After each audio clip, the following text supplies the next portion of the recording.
Welcome back, fellow fans of Clash of Clans. First of all, thank you guys so much for stopping by. I know that your time is valuable, and I appreciate that you choose to spend a few minutes of your day with me. So today, we are talking about the epic conclusion of the Dark Looters versus Lost Phoenix Friendly Clan War.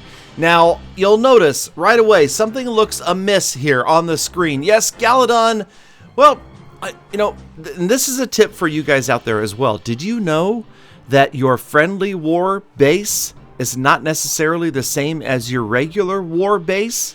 Okay, I know all you war pros are dropping down in the comments already to give me crap for that. I didn't know. I honestly didn't know. I had no idea this base was anywhere, and the war starts and I'm like, this is a terrible base. I'll admit, it's a terrible base.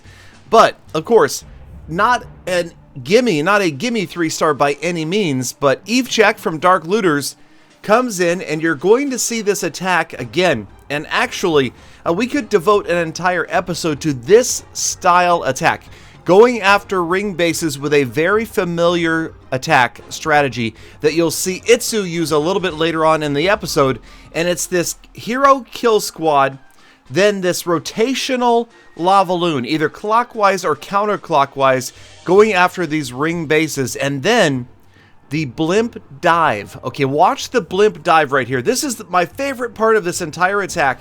The blimp, full of balloons, on its way straight towards the core right after that town hall, but the attack has not reached 50% yet, so a beautiful and perfectly timed earthquake spell activates the town hall's Giga Tesla. The balloons, with the warden's ability, wipe it out, and check out those loons. Beautifully protected, they move on. I know, it's a beautiful attack against my base, but hey, again, it was a friendly war, and it wasn't exactly a well planned out. I really wish the Dark Looters had hit my war base that I usually use, because it's been doing really well. I think it's been 3-starred only once in its history, so yeah. Alright, so Evechek pretty much just picked apart my base, made it look easy, and this attack, not quite as easy as it looks, but it's on my list of things to learn. We're going to try to master the Queen Walk Miner first, but this one probably even easier, definitely looks easier here. Once you get the kill squad in, then it's this rotational attack, and Evechek with another 3-star for Dark Looters against Lost Phoenix. And despite what I said in the last episode, well, Lost Phoenix didn't, yeah. So here are the bases of the Dark Looters, and you'll notice pretty much no 3-stars, except for this one. We did get Indi Montoya, and I'm not going to show this entire attack because it was in yesterday's video. If you want to see it, Inigo Montoya with a beautiful, not spam, E-Dragon attack does pick up the triple, the only triple for Lost Phoenix against Dark Looters. But Dark Looters, they had more than one. And again, if you watched yesterday's episode, you saw a couple of them. So we're not going to go over those again, but we will check out Itsu's attack. So just like you saw moments ago, it's a base that maybe isn't the ideal war anti-3-star base. And I will tell you guys this, if you're asking for me to show the Dark Looters bases, the defenses that they won, that they only got 2-starred on, there was actually an agreement made not to show that information publicly because the Dark Looters bases, well, not to build their egos any further, but they're some of the best anti-3-star bases in the game. You guys have to realize that the average Dark Looters war base has been studied, designed, attacked for hours and hours on end. And yes, they are some really good bases, and I agreed that we wouldn't show any of them unless they were 3-starred. So if you want to see the base that Inigo Montoya 3-starred, check out my channel, and it's in yesterday's video.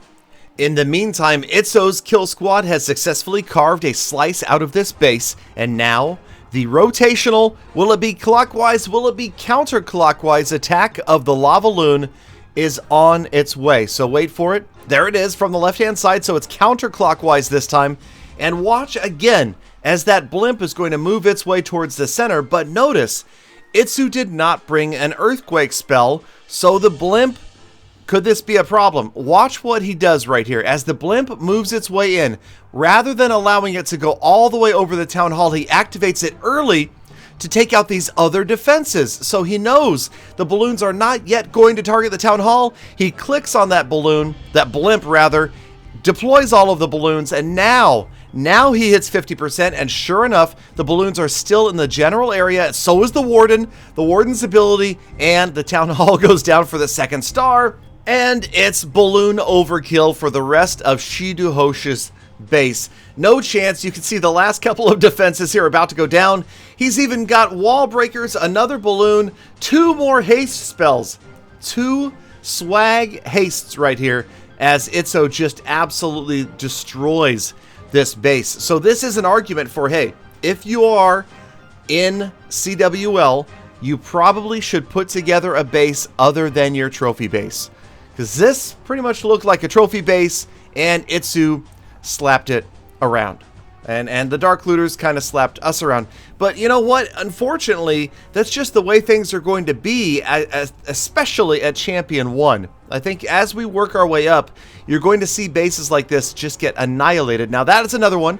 Sebix's attack on Cardinal Sins, I showed that in yesterday's episode as well. Make sure you check that attack out if you missed it, because it was amazing. But looking at the map one more time, 34-30, Dark Looters picking up the win. Everybody did all of their attacks. Dark Looters with 5 triples. They did get 1 star. We didn't have we had 1 triple and 1 star. So that's the final score, 34-30.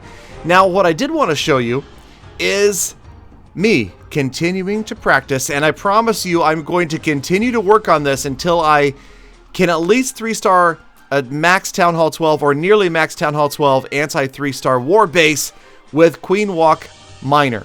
So this I took out to trophy hunting, and I realized that this is barely a Town Hall 12. Okay, it's practically a Town Hall 11, but it's still a Town Hall 12. It has 3 Inferno Towers, so give me a break. All right, so what I did, Queen Walk on the left-hand side, Siege Machine with Valks, and the Barbarian King on the right-hand side. So it's that fundamental funneling that we talked about in the Queen Walk Miner episode that was about 2 weeks ago now. You can see the Queen Walk, keeping it up is critical, doing a good job with the Rage spell, and now the funnel pretty much complete. The Miner's going to come in, and you'll notice they really have nowhere to go but almost directly after the Town Hall enclosure. Now, you'll notice the balloons went down kind of sloppy, but they did work out. Those are those, what we call coconut loons. They came in, they triggered some of the Seeking Air Mines, and check out the Miners on their way in towards the core. Here they come. After the Town Hall, we've got the Warden's ability, freeze spell, heal spell, well, not in reverse order. There's the Warden's ability.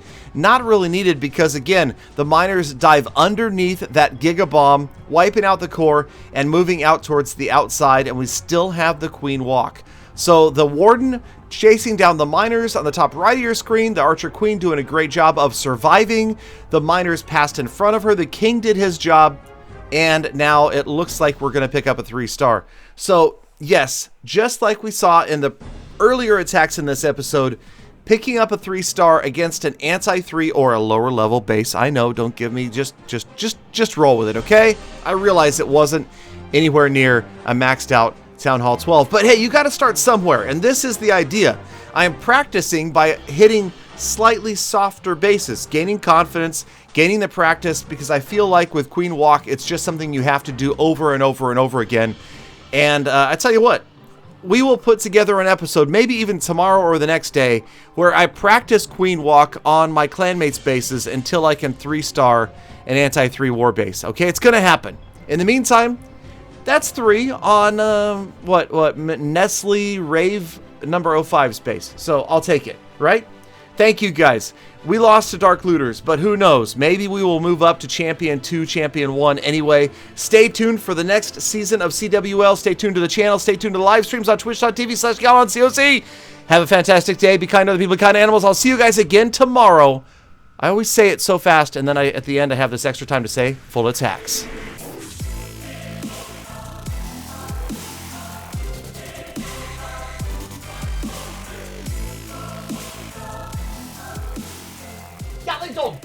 You are going to get a 3-star You know what they say? If Gallydon can 3, wait, Gallydon can't 3.